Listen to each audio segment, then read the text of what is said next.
Meu Deus, maconha! O governo vai liberar droga! Ou é o Supremo? Só podia ter o dedo desses ministros nisso. Brincadeiras à parte, eu sou a Julia Keck e nesse vídeo aqui, esse vídeo é para te ajudar a entender como que tá o debate sobre a descriminalização das drogas aqui no Brasil. Então é isso que eu te explico, que o meio te explica depois da vinheta.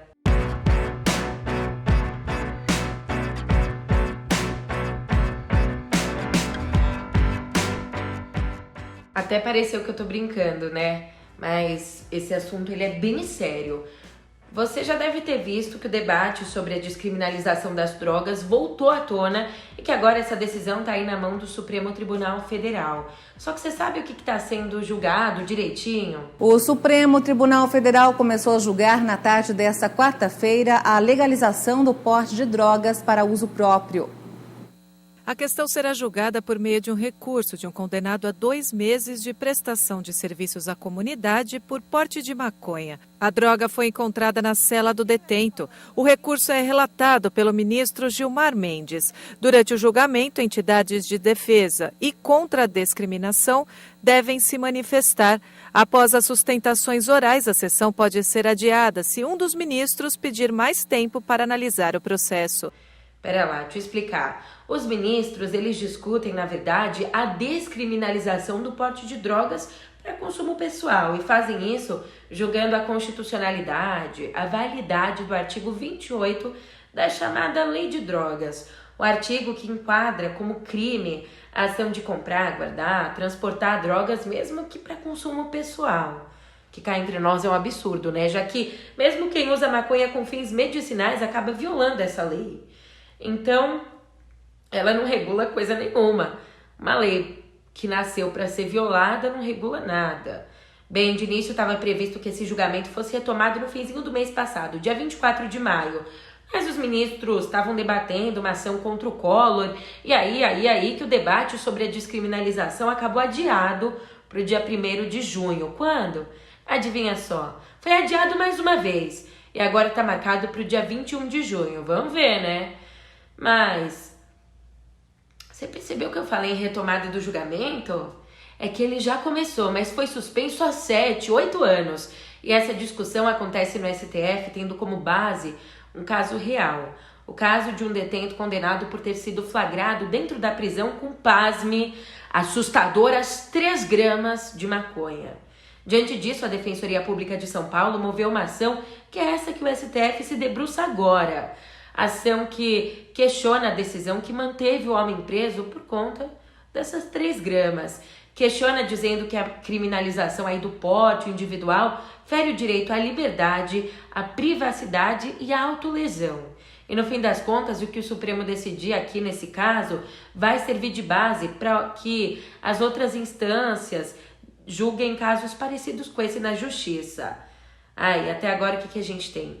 A gente tem os votos de 3 ministros. Do relator, o Gilmar Mendes, que defendeu a inconstitucionalidade do artigo 24 e disse que a descriminalização para porte, consumo pessoal, não deve valer aí só para maconha, mas para qualquer entorpecente. Já os outros 2, Barroso e Fachin, concordam com a inconstitucionalidade do artigo, mas votam pela descriminalização só da maconha. Aliás, o Barroso, inspirado nas leis de Portugal, propôs que o limite que separa o uso pessoal do tráfico seja de 25 gramas de maconha. Até isso, consumo pessoal, depois disso, o tráfico. Já o Fachin, ele deu a entender que essa quantidade tem que ser fixada pelo Congresso. Mas hoje em dia, hein, como é que tá essa questão aqui no nosso país, Julia? O que é liberado, o que não é? O uso medicinal da maconha já é uma realidade por aqui. Pelo menos para quem tem dinheiro. Infelizmente, são tratamentos muito caros, muito restritos. E a gente começou a olhar para a cannabis medicinal como uma real possibilidade lá em abril de 2014, quando veio à tona uma decisão judicial inédita. Naquela ocasião, os pais de uma menininha, a Catiele, a mãe, e o Norberto Fischer, o pai, eles buscavam alguma alternativa para um raro distúrbio neurológico da filha. A Anne, que aos 5 aninhos, ela chegava a ter 80 convulsões por semana. Imagina você ver sua filha de 5 aninhos convulsionando 80 vezes por semana. E aí a esperança se apresentou na forma de um remédio à base de canabidiol. Eles importaram esse remédio ilegalmente. O remédio funcionou, zerou as convulsões da menina e aí eles começaram a travar essa luta na justiça para importar legalmente, quando conseguiram uma vitória inédita. Aí no ano seguinte, em 2015, o Brasil deu o primeiro passo geral nesse sentido. Uma decisão da Anvisa passou a permitir a importação de remédios à base de canabidiol em caráter excepcional para quem tivesse sim a prescrição médica. Só naquele ano foram 850 autorizações para importar esse tipo de remédio. De lá para cá, já foram concedidas mais de 150 mil autorizações, com prescrições para tratamento de doenças como Alzheimer, Parkinson, glaucoma, depressão, autismo, epilepsia e muitas outras. Ainda hoje, mais de 2.000 pessoas plantam maconha em casa, obviamente de uma forma legal, autorizadas pela justiça para tratamento médico. De lá para cá tiveram outras normas, outros avanços, e aí no total já são 25 produtos nacionais à base de canabidiol com autorização sanitária. São também 450 estrangeiros com autorização para importação. Mas sabe quem é que consegue se tratar, consumir esses produtos? Quem tem dinheiro. Comprando aqui dentro do Brasil os remédios mais baratos, com CBD, THC na composição, eles giram em torno de 300, 400 reais, quase metade do salário mínimo. Podem chegar a mais de 2.000. Agora imagina o custo para trazer lá de fora. Mas não tem nenhuma criança aqui, pelo menos eu espero que não.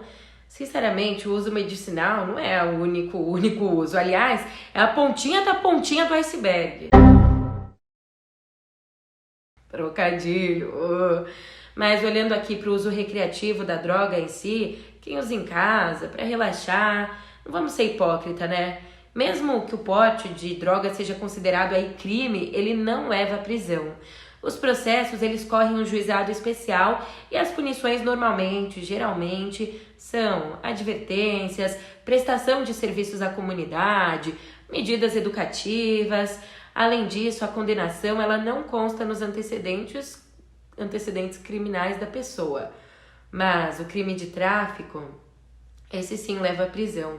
E a pena varia de 5 a 20 anos de xadrez. E aí que tá o problema. Hoje não existe nada que delimita, não existe uma quantidade que a gente consegue distinguir, traçar uma linha. Daqui pra cá é consumo, daqui pra cá é tráfico. Não tem nada disso, não tem essa régua. Então, existe a pressão para que, se a posse for liberada, os ministros do Supremo tracem essa linha, fixando os critérios para diferenciar os usuários dos traficantes. Ô, Julia, mas se a gente descriminalizar, as pessoas vão usar mais. Oh, meu Deus do céu, meu amor, que mundo que você tá vivendo? Quem quer já usa o quanto quiser. O problema tá na cor e no recorte social de quem, coincidentemente, é sempre pego e acaba preso. Mais uma vez marginalizado pelas estruturas do Estado, que nesse caso aqui se apresentam, tomam forma aí por meio das próprias leis e da força policial. E o resultado disso a gente vê em números, na explosão da população carcerária, que saltou depois que a lei de drogas entrou em vigor. Entrou em vigor inclusive num governo Lula. Saltou porque os usuários eles acabam presos como traficantes, dividindo celas com homicidas, estupradores, pedófilos, e aí que nem o Estado sabe o que fazer com essa gente. Não sabe lidar com esse problema. Deixa essa gente lá. Acontece que essa gente é muita gente, tá? Antes da lei de drogas, antes dela começar a valer, lá em 2005, a gente tinha 300 mil detentos. Hoje são 800 mil. Isso nem acompanha o crescimento da nossa população. É 10 vezes maior que o crescimento populacional que a gente teve de 2005 para cá. Aí você sabe qual é a capacidade de todo o nosso sistema carcerário? Cerca de 400 mil vagas. Além disso, entre 2005 e agora, dobrou a quantidade de presos por crimes relacionados a drogas. De 14% foi para 28%. Entre as mulheres, esse índice saltou para 55%. Mais da metade delas presas por conta de crimes envolvendo drogas. Estranho, né? Estranho é também a cor do nosso sistema carcerário. Ou não tão estranho assim quando a gente se debruça e tenta entender a história, as estruturas da nossa sociedade. 2 em cada 3 presos são pretos. Ainda só metade concluiu o ensino fundamental. E a maioria é jovem. 63% tem entre 18 e 34 anos. Calma, Júlia, mas eu ainda tô pensando aqui. A lei de drogas, que explodiu a população carcerária, ela foi sancionada num governo Lula? Foi.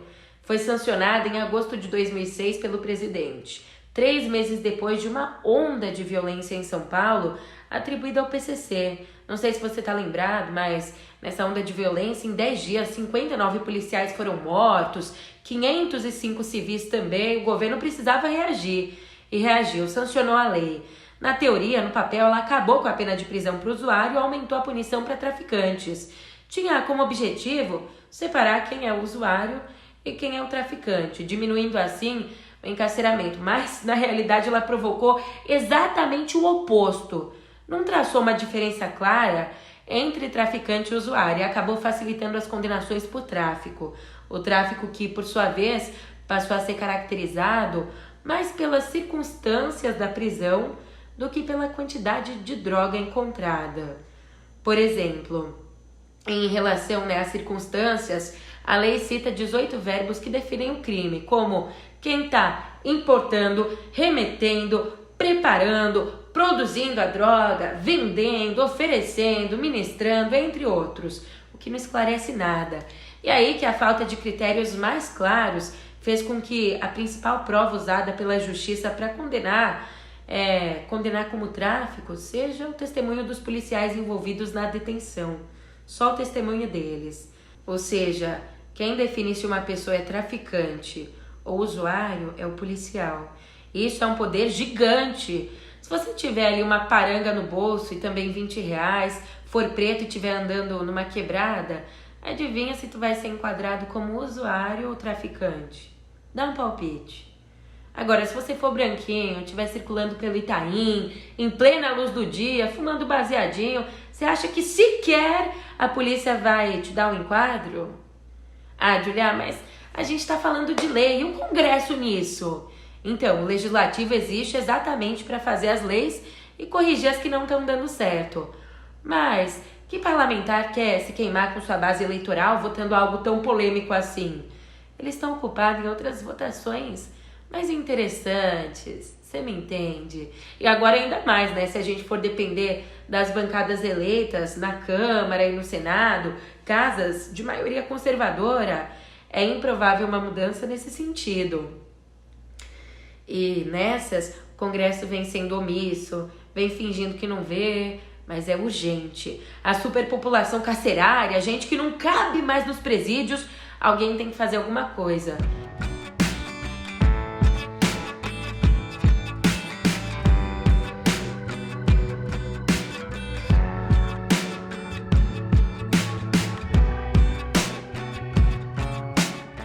E ao que parece, o STF tomou as rédeas. Pra você ter uma ideia do impacto real, que essa decisão do Supremo pode ter, traçando aí o limite de 25 gramas de maconha e 10 gramas de cocaína por pessoa, 27% das penas seriam revistas. Isso de acordo com um estudo do IPEA. Ô, Julia, mas não é saudável usar essas drogas.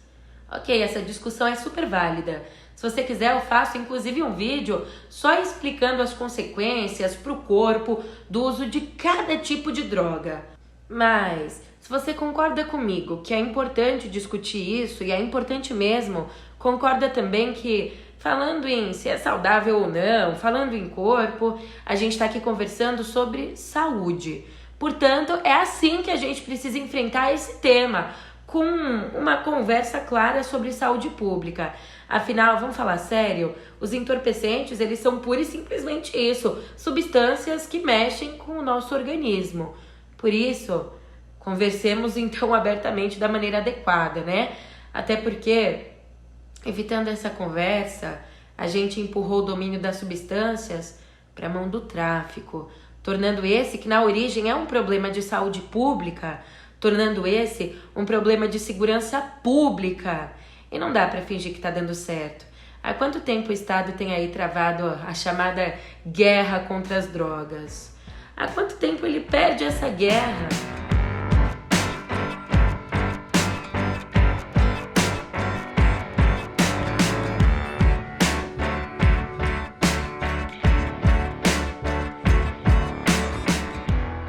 passou da hora da gente enfrentar essa questão, né?